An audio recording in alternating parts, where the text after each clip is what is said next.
अ से अजगर,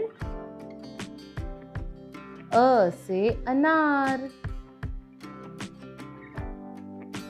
ये है आ से आम, आ से आग।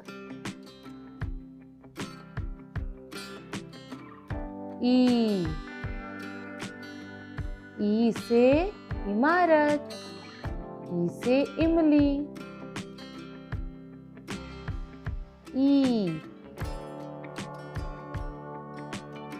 ई से ईंट, ई से ईख।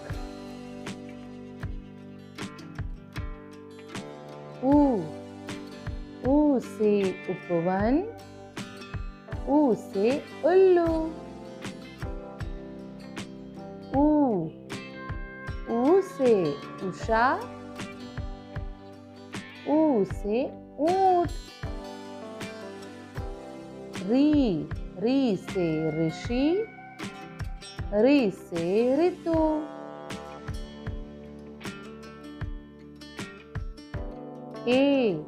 ए से एकता, ए से एक।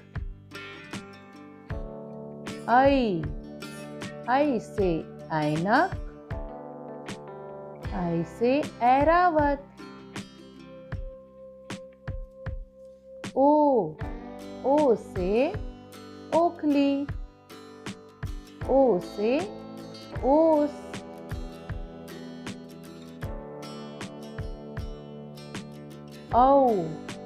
औ से औजार,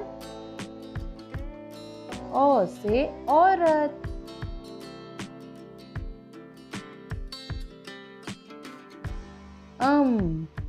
अम से अंगूर, अम से अंडा।